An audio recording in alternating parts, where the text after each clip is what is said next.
E aí, pessoal, tudo bem com vocês?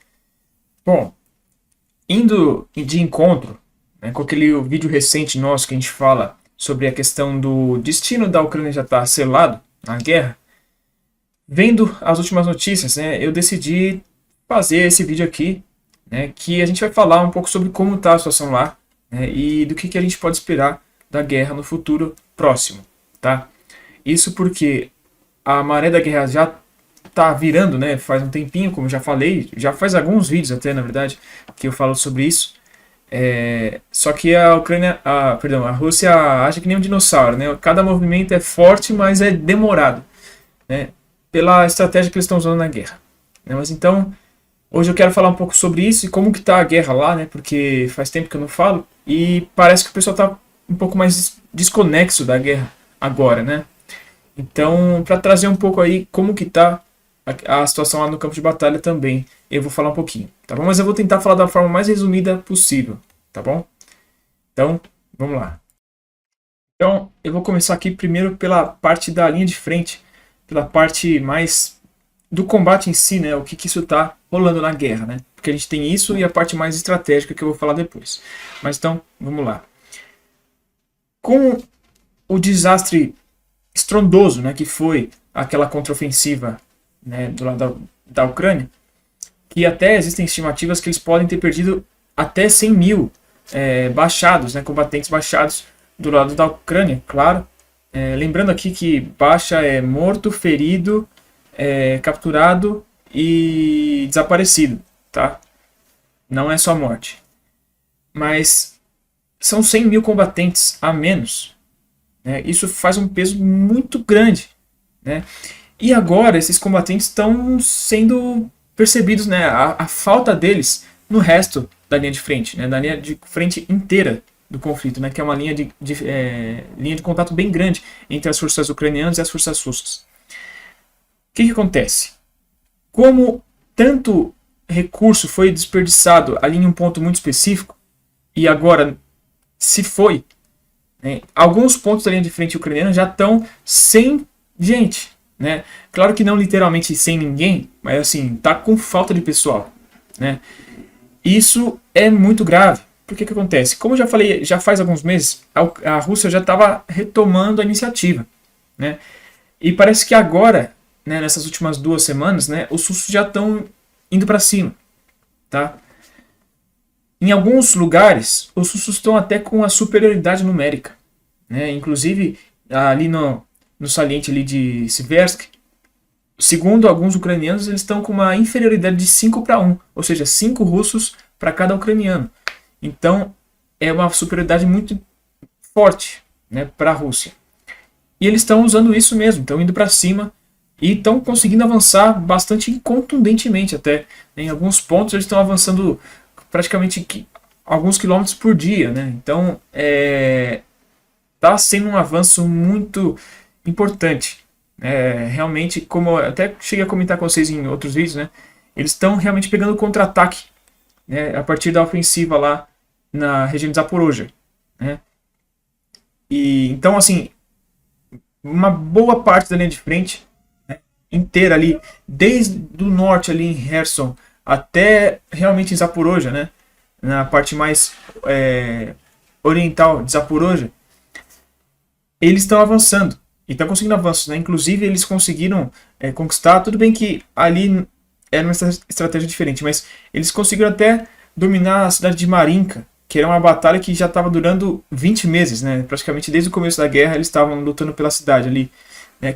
Tudo bem que ali era um caso específico, tá? Mas conseguiram dominar, né? Porque faltou o fluxo de ucranianos ali para barrar, né? Que era o que estava acontecendo nesses 20 meses que eu falei. Então, assim, essa falta tá mudando o jogo aqui da guerra. Tá? Então, isso aqui é um fator muito importante para a gente já levar em conta. Né? Porque isso abriu caminho para esse avanço russo que está ocorrendo agora. Né? Embora tenha um outro ponto que a gente pode falar também. Quem acompanha aqui o canal há mais tempo, né, e que também que acompanha, né, as notícias, né, outras mídias boas, né, deve lembrar que já fazem meses, né, que estava tendo umas notícias, né, um zoom por aí, de que os russos estavam concentrando muitas forças lá na Ucrânia, né, na retaguarda, antes de mandar para a linha de frente, né, até cerca daqueles 500 mil mobilizados lá, não sei se vocês vão lembrar, né, e aparentemente pode ser que eles já estejam realmente, né, quase na sua totalidade na linha de frente ou, né, na segunda linha ali já para participar do conflito. E também pode ser por isso que eles estão com uma força maior para atacar e conseguir avançar. Então, isso pode dizer para a gente uma outra coisa que eu vou falar na parte estratégica.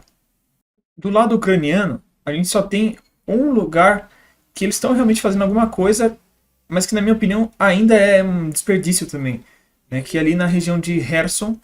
E lá, eles estão, né, fazendo algumas infiltrações anfíbias, né? Já conseguiram estabelecer algumas poucas ali cabeça de ponte e estão mandando reforço para lá. Só que eles não conseguem fazer nada além disso. E os russos, eles estão bombardeando pesadissimamente ali. Então, para um efeito propagandístico, para variar, né, como eu sempre falo aqui, né, eles estão tendo umas baixas pesadíssimas para algo que não vai levar em nada, né? Por exemplo, na retórica, eles devem achar que eles vão dominar ali e conseguir abrir caminho para avançar contra a Crimeia e dominar a Crimeia. Só que isso, pô, na prática, todo mundo sabe que não vai acontecer, não tem como acontecer. Não é nem por questão, porque os ucranianos são ruins, não, é porque não tem como. A situação toda ela se construi de uma forma que ela barra isso de acontecer, né? Porque, por exemplo, para eles conseguirem avançar, eles têm que conseguir atravessar um exército inteiro ali, né? E eles não têm essa condição. Eles estão atravessando alguns pelotões, né? Algumas companhias no máximo, para essas posições aí, né? Um vilarejo ou outro que eles conseguem dominar, né? Pegando os russos de surpresa, claro. E só de infantaria, eles não têm como mandar blindado ainda. Então, é insustentável, né? Então, assim, é o único sucesso que os ucranianos estão tendo é de se infiltrar ali e tentar se manter, porque eles estão conseguindo se manter ali ainda, só que com muito custo, né? Eles ficam mandando reforços, os russos bombardeando, que é assim que acontece em Marinka e no resto da guerra como um todo, bastante. Então, será que é um sucesso mesmo? Isso também, da mesma forma que foi na contraofensiva, isso está drenando muitos recursos. E o resultado final disso pode ser bastante catastrófico para a Ucrânia em si. E justamente sobre isso, a gente vê que os próprios ucranianos estão sentindo esse impacto todo, né, essa mudança na conjuntura, estão sentindo que já estão perdendo, né? E até algumas autoridades dentro do exército, né, das forças armadas ucranianas, elas já estão reconhecendo isso. E já estão falando, a gente vai ter que mudar a postura. Em vez de continuar atacando que nem louco, a gente vai ter que começar a ter uma postura mais defensiva, vamos ter que retrair algumas posições, né? Então, assim, isso mostra muito o estágio que eles estão, né? Não só como forças armadas, mas a maré da guerra também, né? Então, isso aqui é fundamental para a gente entender, até para entender essa parte mais macro que eu vou entrar agora, tá? Mas tudo que eu falo aqui não é vangloriando um ou outro e assim, porque é lamentável, na verdade é triste a gente falar sobre a Ucrânia, porque a gente vê o desastre, né, o caos, a destruição de um país por nada, né, especialmente por ser uma marionete, né, na mão de outros. Então, assim, é extremamente triste. O que eles estão ganhando com a guerra? O que eles ganhariam de qualquer forma com essa guerra? Aí alguém pode falar, mas foi a Rússia que começou. Eles invadiram em 2024, em 24 de fevereiro de 2022. Eu misturei tudo ali, né? Só que, como eu já falei para vocês em outro vídeo, essa guerra não começou agora em 2022, começou em 2014. E a operação russa, agora em 2022, começou porque a Ucrânia ia lançar a sua própria investida contra os rebeldes, né, separatistas pró-russos ali do Donbass. Então, antes que isso acontecesse, os russos invadiram. Fora tudo que a gente já falou aqui, né? Mas então, assim, eles tiveram todo esse direcionamento por ordens do Ocidente. E eles foram usados ali pelo Ocidente para confrontar a Rússia. E o que eles ganharam com isso? Mas tudo bem, isso aqui é um papo para um outro vídeo. Eu não vou nem me estender nisso, porque senão, né? Mas vamos lá. Indo agora pro macro, né, para a parte macroestratégica, é bom a gente frisar, né, também quais são os objetivos da Rússia na guerra, que a gente já constatou, né, desde o começo da guerra, né, ele se confirmou, né, que um deles é a questão da desmilitarização da Ucrânia, né. Nesse sentido, eles não só estão destroçando as forças armadas ucranianas, mas também estão drenando muitos recursos do Ocidente. Então, eles estão até atingindo mais do que eles esperariam, talvez, antes de começar a guerra, né? Ou no começo da guerra. Por quê? Eles estão cada vez, né? Cada leva de materiais, né, cada exército que eles estão reconstruindo da Ucrânia é uma porrada, né? E assim, uma coisa que o pessoal não pensa muito, mas só para treinar um soldado, né, formar ali um pelotão, é muito recurso. Não só dinheiro e tempo, né? Mas é muita coisa que envolve. E então imagina formar um exército. E a Ucrânia já está no quarto exército, né? O exército que eles tinham profissional desde 2014 ali já foi embora no começo da guerra.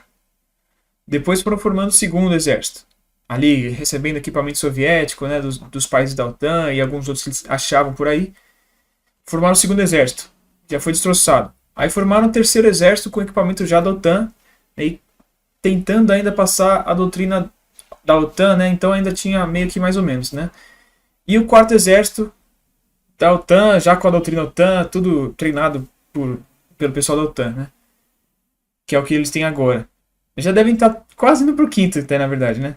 Mas, brincando, né? Mas então, assim, cada leva dessa é muito recurso que foi investido. E é muito difícil você repor cada vez. A Ucrânia só conseguiu fazer esses 4 exércitos porque o Ocidente inteiro estava despendendo muitos recursos em cima disso, né? Agora, até o Ocidente está ficando sem.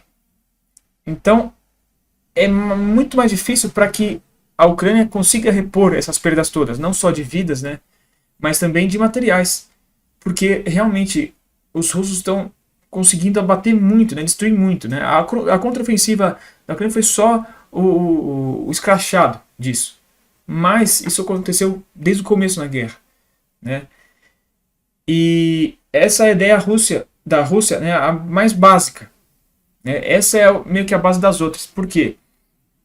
A gente nem sabe, na verdade, né, uma outra coisa aqui, se a Rússia pretende dominar inteira a Ucrânia, né, que é um papo que tinha, que eu nunca acreditei nisso, ou se quer deixar um estado vassalo ali, né, como um tampão entre a OTAN e eles, né, que eu acredito sempre nessa possibilidade.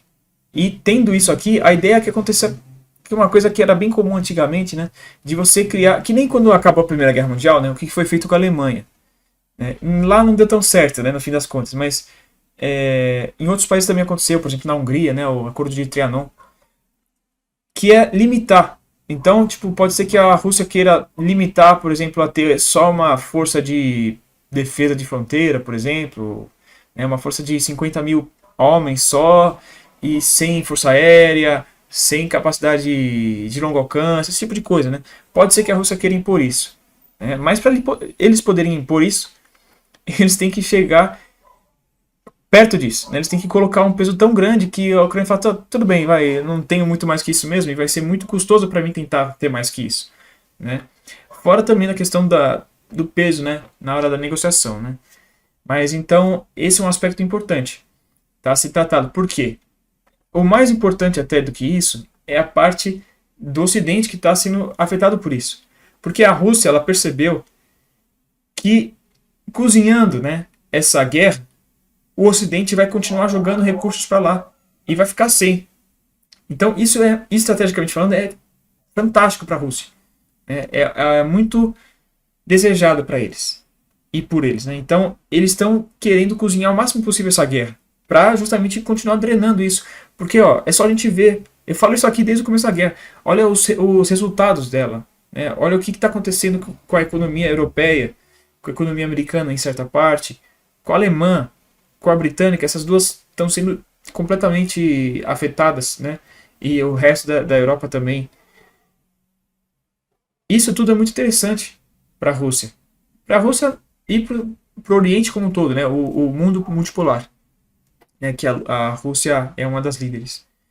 Então, para eles é muito interessante.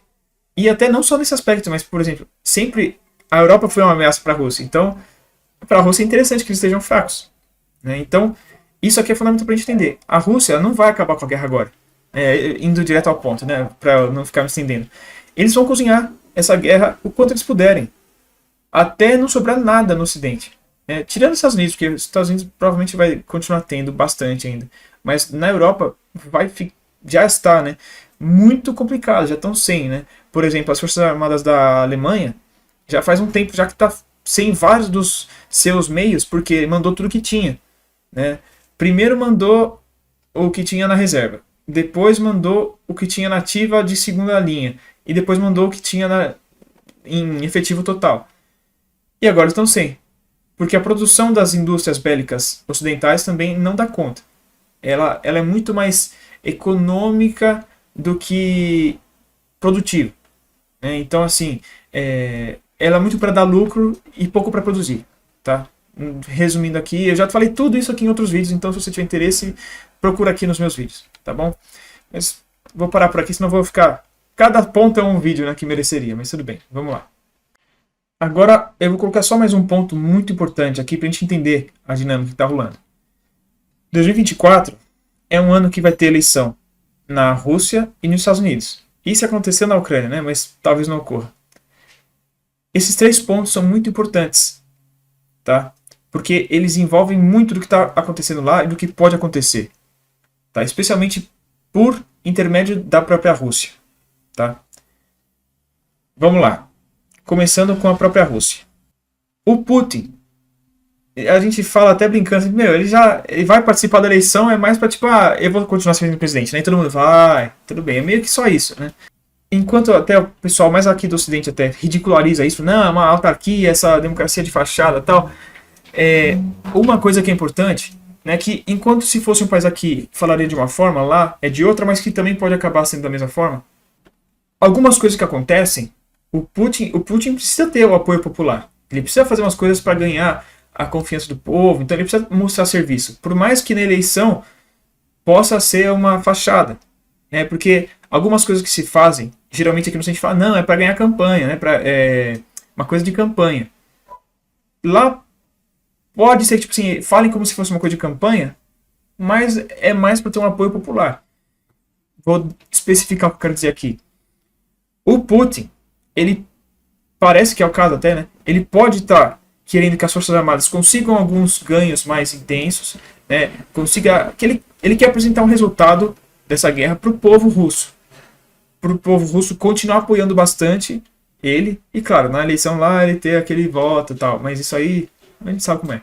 Mas de qualquer forma, qualquer presidente na Rússia só se mantém se a população estiver junto com ele. E é o caso do Putin, tá? Por mais que o pessoal não acredite nas estatísticas, ele tem um apoio popular muito forte. No mínimo de 80%, né? Entre 80% e 90% da população apoia o Putin. Então é muita gente. E ele tem que manter isso. Porque se na história inteira da Rússia, mesmo o líder forte, quando começou a fraquejar, é aí que começa a dar os problemas e aí vem os lobos ali, né? Então é muito importante para eles mostrarem resultado, para continuarem com a imagem de ser um líder forte, que é assim que a Rússia funciona. Então, nesse sentido, pode ser que as Forças Armadas da Rússia comecem a tomar uma atitude mais proativa, né, e mais incisiva, né, nos seus objetivos. Então, isso aqui está ligado naquilo que eu falei mais cedo, da questão dos russos poderem fazer mais coisa agora, né, tá chegando mais gente para a linha de frente, estão conseguindo maiores avanços, né, é meio que nesse sentido aqui, tá? De eles conseguirem fazer maiores avanços, atingirem objetivos mais estratégicos, né? A gente está passando por uma batalha muito importante agora, né, ali em Avdiivka, uma batalha quase pau a pau ali com Bakhmut, né? Tem as suas semelhanças, então é muito importante essa batalha já. E pode ser que até a eleição o Putin quer que essa batalha seja ganha. Um exemplo, né? Até porque o Putin também tem que justificar para a população russa o porquê que eles estão em economia de guerra. Primeiro que isso altera, né, a dinâmica econômica do país. Por que eles estão com tanto pessoal mobilizado, né? Porque isso também é diretamente ligado com a população, não fica no meio militar apenas. Você está tirando gente civil, né? Que tudo bem que ali foram pessoas que já serviram, né? Mas você está pegando gente da população normal para servir o exército. Então você tem que justificar o porquê disso, né? Porque também tem muitas baixas. Por mais que a Rússia está colocando uma taxa de baixas muito superior para a Ucrânia, eles ainda estão tendo bastante baixas, porque essa guerra está sendo muito intensa, né? Existem números aí. Olha, um número conservador deve estar ali entre as 100 a 150 mil baixas, tá? Na guerra. Número conservador. Que eu acho que é o mais provável aí, entre 100 e 150 mil baixas, não mortes. E a população sente isso. Então você tem que justificar o porquê que esse esforço todo, né? Então é com isso aí que o Putin está jogando, tá? Com tudo isso aqui. Então esse é um fator já muito importante.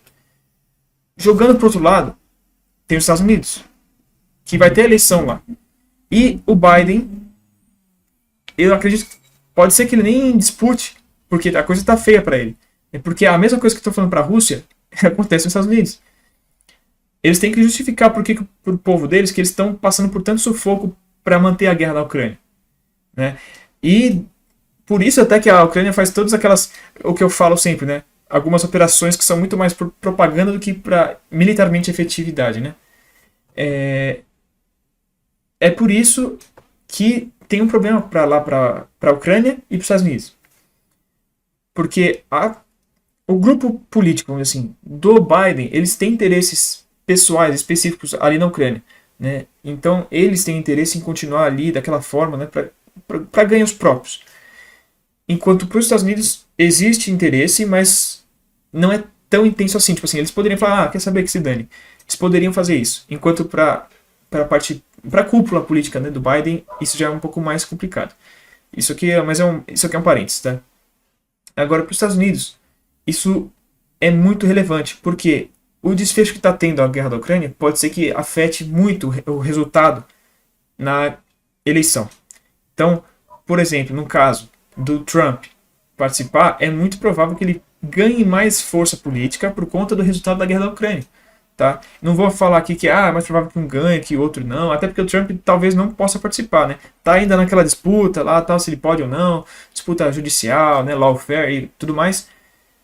Mas existe essa possibilidade. E mesmo que não seja o Trump, mas os republicanos, com certeza eles vão ter um peso maior por conta do desfecho da guerra da Ucrânia, por conta dos erros que aconteceram por conta da administração do Biden, tá?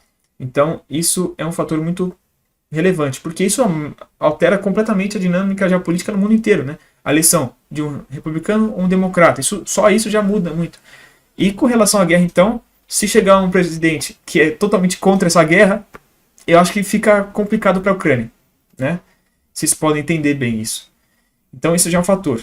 E com relação ao que eu falei que também teoricamente tem uma eleição na Ucrânia, é que o Zelensky, ele já declarou que ele não quer que tenha eleição. Ele é o presidente. Ele quer se manter lá. Isso pode ser percebido como uma certa forma de tentar ter uma ditadura, vamos dizer assim, né? Uma autocracia ali, né? Isso não é bom para ele também, por mais que ele queira se manter no poder. Por quê? O Ocidente está louco para conseguir a menor justificativa para desistir da guerra, de uma forma que para o povo deles, né, seja justificável. Eles não podem só falar, não quero mais e acabou. Porque aí a população deles vai ficar revoltadíssima. Fala, pô, a gente ficou se ferrando até agora, olha tudo que a gente mandou, tudo que vocês fizeram para sair assim do nada? Não. Né? Então é muito complicado. Agora, tendo um motivo para justificar, porque a população vai falar, pô, não, é verdade, sai dessa coisa aí. Aí fica bom para eles. E o que seria melhor para eles do que uma ditadura? Ah, não, agora a Ucrânia é uma ditadura, a gente não apoia a ditadura, a gente estava lá porque era uma democracia, a gente estava defendendo a democracia no mundo. Agora é uma ditadura, a gente não defende ditadura. Aí pega e sai com a consciência tranquila, teoricamente. Veem como é uma... Acho que deu para entender, né? Então, isso é um fator relevante, mas eu vou continuar aqui. Isso é um dos pontos. Outro ponto extremamente relevante, que tem tudo a ver com o que eu falei aqui, é que a disputa política, como eu falei no último vídeo, né, ali no vídeo que eu comentei da situação, né, da Ucrânia estar já definida ou não, né? a disputa política interna está pesadíssima. Então, imagina se, de acordo com a dinâmica ali, não, o Zelensky quer ficar no poder, não quer deixar ter eleição, e as Forças Armadas pegam e dão um golpe nele. De qualquer forma, a democracia, entre aspas, né, da Ucrânia vai estar ameaçada. Então, abre caminho para aquilo que eu falei, para o Ocidente falar, não, agora é uma ditadura, e acabou. Né? E até um último fator aqui para terminar, porque eu já estou me estendendo muito, desde o começo, né, inclusive eu vou ser direto aqui num ponto. Eu vi um coronel aqui no Brasil, né, agora não lembro, foi algum canal parceiro que ele foi, agora não lembro se foi no Arte da Guerra até, tá? Um coronel, né, que era da época soviética, né? Ele mora aqui no Brasil e ele foi falando, né? Falou, pô, pra eles é muito triste, porque ele falou, os caras da minha turma, né, da academia militar, metade tá na Rússia e metade tá na Ucrânia. Todo mundo, tipo assim, a vida inteira foi amigo, foi a mesma, né, aquele grupo lá, e agora tá meio a meio dividido. Naquele momento foi só essa, tipo, putz, imagina, né? Grupos de amigos divididos dessa forma. Agora tem um ponto aqui que eu não sei se o pessoal já pensou. Se preparando para uma questão de fazer uma paz duradoura, né, de negociar a paz e tudo mais, de encerrar a guerra, vocês acham que esses contatos que os militares podem ter de um lado para o outro não podem facilitar isso? Ou até, eu vou resumir em um caso hipotético aqui. Vamos supor que os militares deem um golpe e tomem o controle da Ucrânia, seja para impedir o Zelensky de se tornar um ditador, ou seja pela disputa política. De qualquer forma, não importa. Vamos dizer que eles tomem o poder. Eles vão precisar ficar numa situação pelo menos razoável com a Rússia para se manter, né, vivos ali, né, manter a Ucrânia independente e existente. E o Ocidente, dependendo da situação, especialmente no caso desse, o Ocidente não ficaria muito amigável para eles, tipo, não abriria muito caminho para eles. Então, o último caminho que sobraria é voltar para a Rússia. Então, com esses militares, né, que têm ligação com a Rússia ainda, né, por conta da época soviética, eles podem ser o meio de campo, né, para conseguir voltar esse interesse. Então, essa comunicação, voltar a ter os laços, né, diplomáticos, né, ter a comunicação mesmo. Isso pode abrir caminho para uma saída, né, futura depois da guerra para a Ucrânia. Né? Então, só queria deixar essa reflexão para vocês do que pode acontecer quanto a isso. Né? Mas, de qualquer forma, a Ucrânia, no meio de uma guerra, passar por uma disputa política dessa, de ter um golpe de Estado ou não, porque às vezes até acaba sendo motivo para estourar uma guerra civil. Imagina uma guerra civil estourando no meio de uma guerra. É um negócio bem, bem complicado. Né? Então isso pode acabar alterando totalmente, né, o desfecho da guerra. Então isso é mais um ponto que eu gostaria de passar para vocês, né, para a gente refletir sobre o que pode acontecer. E só o último ponto, antes de encerrar aqui, que eu já me estendi muito mais do que eu queria, mas vocês sabem que eu falo pra caramba, né? E eu gosto de passar as informações, né? Não gosto de ficar deixando pra mim, só guardar pra mim. Mas, antes, até aquele negócio que eu falei no comecinho do vídeo, eu nunca achei que a Rússia quisesse dominar a Ucrânia inteira, porque, a princípio, eles não têm esse interesse. Só que talvez eles sejam forçados até a isso. Por quê? A própria guerra, ela começou em parte para proteger aquelas populações russas, né, do Donbás, ali da Novorossia, e também para criar aquela zona tampão entre a Rússia e a OTAN, porque a Ucrânia estava querendo entrar para a OTAN, então isso é uma ameaça para a Rússia. Isso só se intensificou depois durante a guerra, porque o Ocidente começou a mandar equipamentos para lá que atingem diretamente a Rússia, especialmente até Moscou, né? Tivemos drones que chegaram lá, tal. E especialmente com aqueles mísseis de longo alcance, é que a Ucrânia não foi louca de atacar, mas eles podem atacar muitos lugares na Rússia. Então, para a Rússia poder se defender, ela precisa aumentar a distância da fronteira dela para esses equipamentos todos, né? E então, como que eles vão fazer isso? Puxando a fronteira para frente. Cada vez mais que o Ocidente foi mandando equipamentos mais sofisticados, a necessidade dessa distância foi só aumentando. Então, talvez chegar no Dnipro, que é uma coisa que a gente tem bastante consenso ali, talvez não seja o suficiente. Porque o alcance dessas armas talvez ainda seja suficiente para atingir posições críticas dentro da Rússia. Então, talvez a Rússia se veja forçada a ter que dominar mais, né? E dominando mais, sem ser tudo, o que vai sobrar da Ucrânia? Um paizinho desse tamanho aqui, que nem, sei lá, um Kosovo da vida, no meio do território, né? No meio do continente, que tem um impacto disso, né? Econômico. Então, o que vai sobrar da Ucrânia? E se não for o caso, eles vão dominar tudo. Será? Pode ser que sim. Mas e se eles dominarem tudo? Vão chegar diretamente na fronteira com a Europa, com a OTAN. Aí isso pode ficar uma coisa bastante complicada, né? É só um pensamento aqui que eu queria colocar para vocês. Mas então eu vou resumindo, vou encerrando por aqui.